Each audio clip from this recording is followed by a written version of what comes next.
Okay, we welcome in head coach Geno Auriemma Ooh. after the Huskies won their 19th Big East Tournament championship, first since 2012. Coach, we'll have you make an opening statement and then open it up for questions. Please use the raise hand function to ask a question. Yeah, Mute just trying yourself to when get you're the not on. water and the junk out of my head. Oh, geez, oh man. Whew. Well, obviously, it's been great to be back, in the Big East tournament. It's what it's what I grew up with as a coach. My first year here at UConn, that was the goal, to make the Big East tournament, back when you better not finish 8th or 9th, and you were not going to make the tournament. And to go from that to then not being in the league to being back in the league, and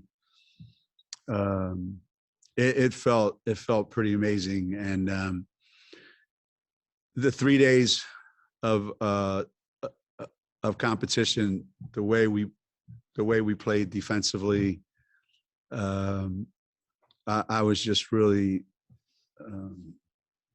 I've never been more proud of any team, to be honest with you, with all these young kids and how much they've grown up over the course of 4 or 5 months. It's really been refreshing to watch.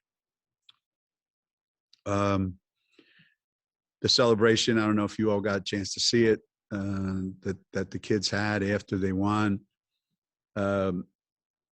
We won a lot of these. I don't know how many. I'm sure somebody will bring it up. How many of these?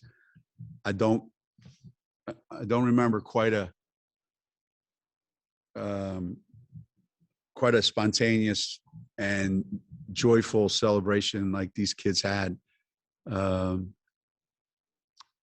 It's great to be young. These young kids that have come in, and really they've reinvigorated everyone associated with our program. They are just really unique kids, and I'm really happy for them. My life doesn't change that much, winning another championship, but my life was changed tonight because I got a chance to see the way they celebrated. That was worth waiting 6 months for. Our first question will go to Roger Cleveland. Geno, a month ago, Doug Feinberg asked you if it was worthwhile in a pandemic with the risk and reward to play a conference tournament.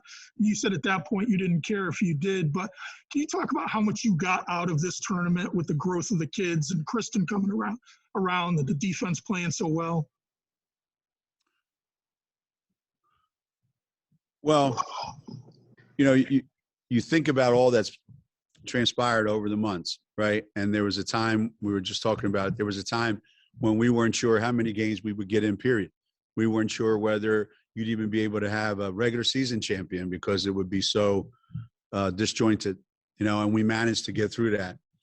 And then there was some serious discussion about, is it worth bringing 11 teams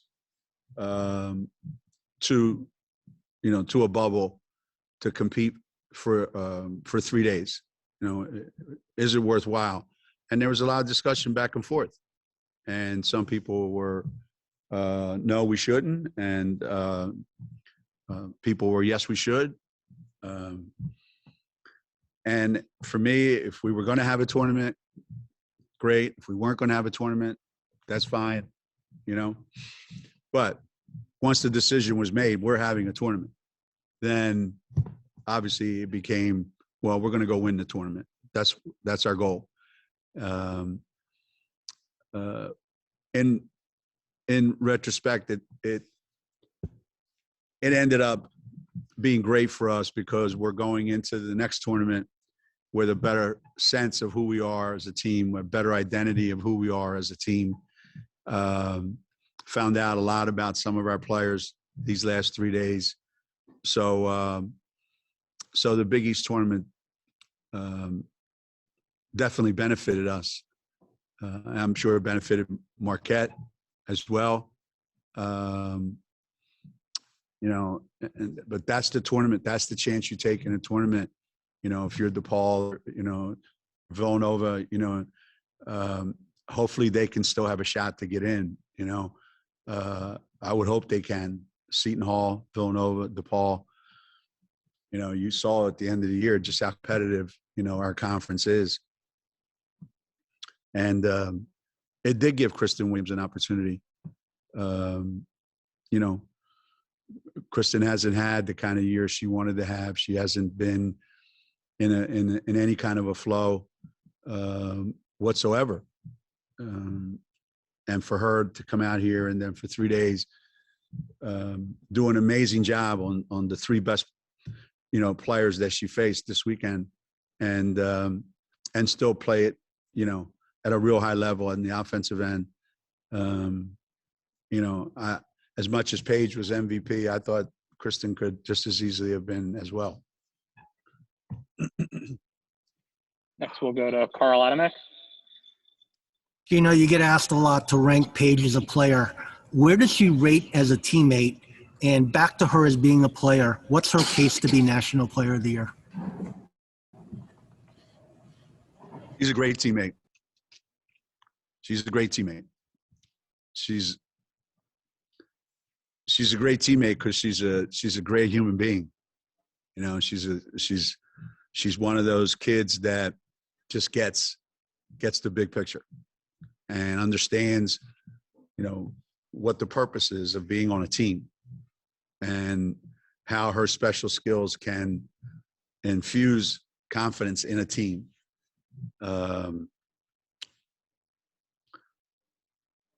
You know, people vote on awards, so people are going to vote. Paige came in my office the other day, and she goes, "Man," she goes, "I didn't realize how many people in this country hate Connecticut." I go, "Well, I don't get on social media. I don't know." And she said, "I think it's you." I'm like, maybe it is. I don't know, but I said, I bet you if we lost all the time, they wouldn't hate me, or maybe they would anyway. I don't know. But she's very sensitive to a lot of things that kids her age would not concern themselves with. And everything affects her, you know, because she wants it to. She never blows anything off, you know.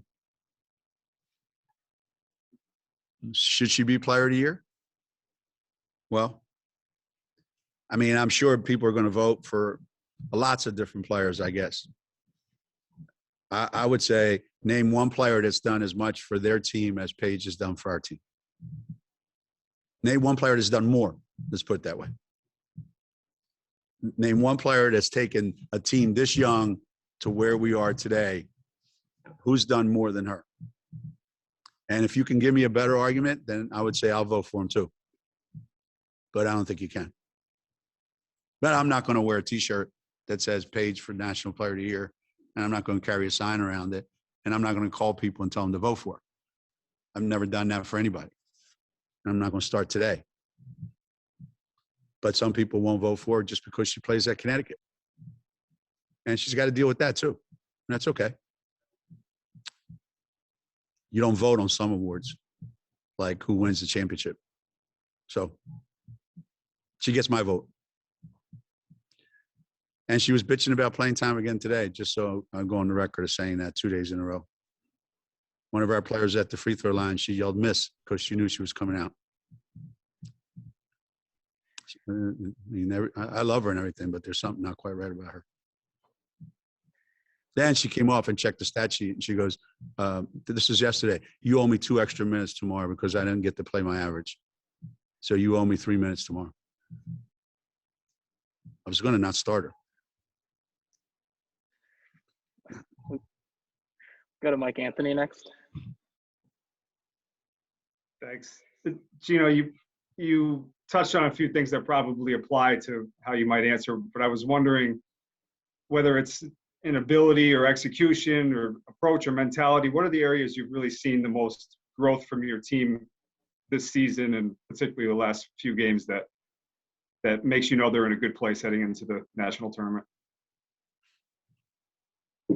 I would say their willingness to want to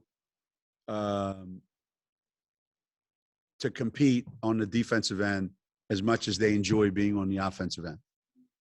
I would say that kind of growth, an understanding of team defense and team dynamics and how everyone is tied into it and how everyone has to be committed to it.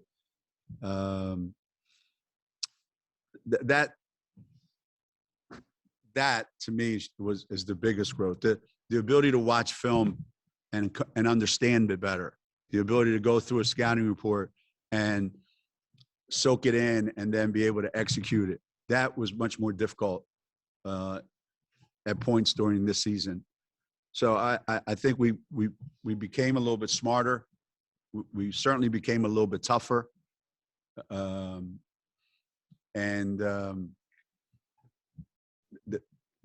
This team is a together team. You know, they're a together team. There's no doubt about that. They all know who's who and what's what, and they've grown up together. I looked out on the floor one time. We had 3 freshmen and 2 sophomores out there, and you know, I don't know that could have happened, you know, 3 months ago. You said just like a month ago, this was a team that made you shake your head so often and showed you things that you couldn't imagine seeing and made you almost want to rant and rave up and down the sideline like it was 15, 20 years ago.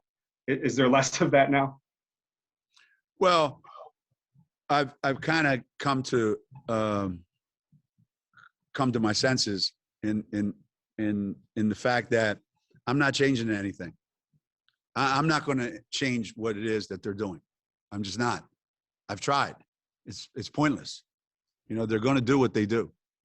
You know, they think I'm kidding. They go, he exaggerates. You know, I say, you guys have missed more layups in 5 months than my teams have missed in 30 years. And they think you're exaggerating. I swear to God, everything I say, they look at me and they go, you're crazy. Get back to Paige. You know what she told me yesterday or this morning? She goes, I'm the best defensive player in the country. My players don't talk to me like that. So they shake my head, you know,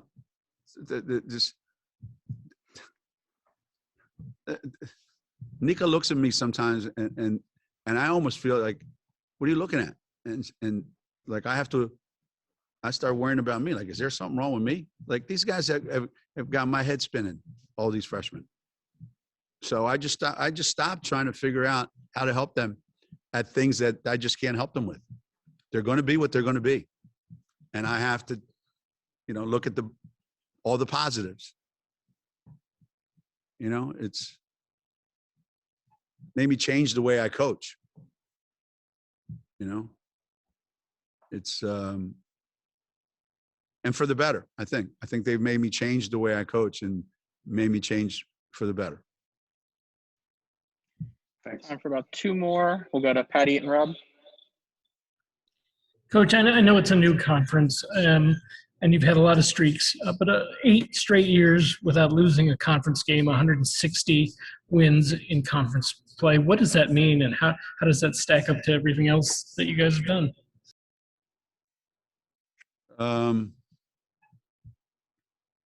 I mean,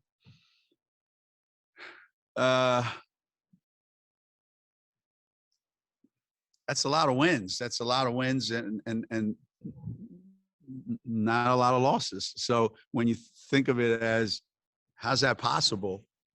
You know, say, well, you know, if you played in a tougher conference, that would never happen. You know,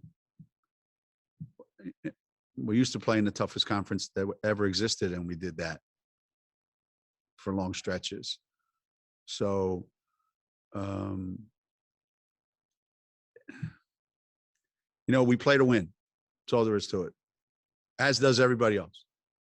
You know, I don't care if we're preparing for UMass Lowell, who we played in our very first game, or we're preparing for the best team in the country on national television. It doesn't matter to us. The preparation is the same. Scouting report is the same. We do everything the same. So there's a consistency in what we do. And that consistency, I think, pays off, you know, when you're committed to it. And we have really tough kids that come to Connecticut. You know, I think some of the kids at Marquette thought that after last Monday night that we're like not the toughest guys in the world because we don't look it. But we are. We're a pretty tough group of kids. And you know, we go out expecting to win. Like everybody else does. And we could lose our next game. But it's not going to be because we're not prepared. Go to Charlotte Carroll, the last one. Hi, Geno.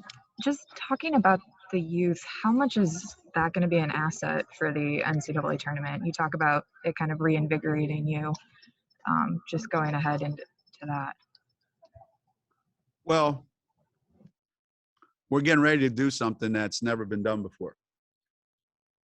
We're getting ready to get on a plane, fly to one site, and be in the same hotel as 21 other teams.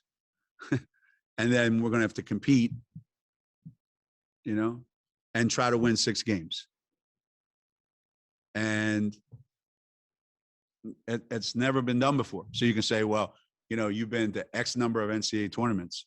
Yeah, none of them like this. So whatever we did this weekend, yeah, I love the fact that our team looks like we're ready to play basketball.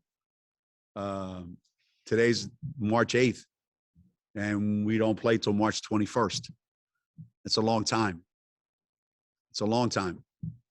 And as I said, and once we get down there, it'll be an environment, you know, this was only 3 or 4 days.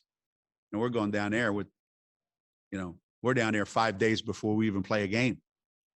You know, the quarantine, the whole thing, all the protocols. So we're going into an area that's never been, you know, occupied before, as are the other 63 teams that are going to be down there. So I have no idea what, you know, what's going to happen. I usually have a pretty good idea what's coming up in the NCAA tournament, but this year, unlike any other year, I like my team. I like what I see, but this year's taught me, you know, one thing, if it's taught me anything, and that is don't look too far ahead. Thanks, Coach. Congratulations on the championship, and good luck in Texas. Thank you very much. We'll have student athletes on this same Zoom in just a few minutes.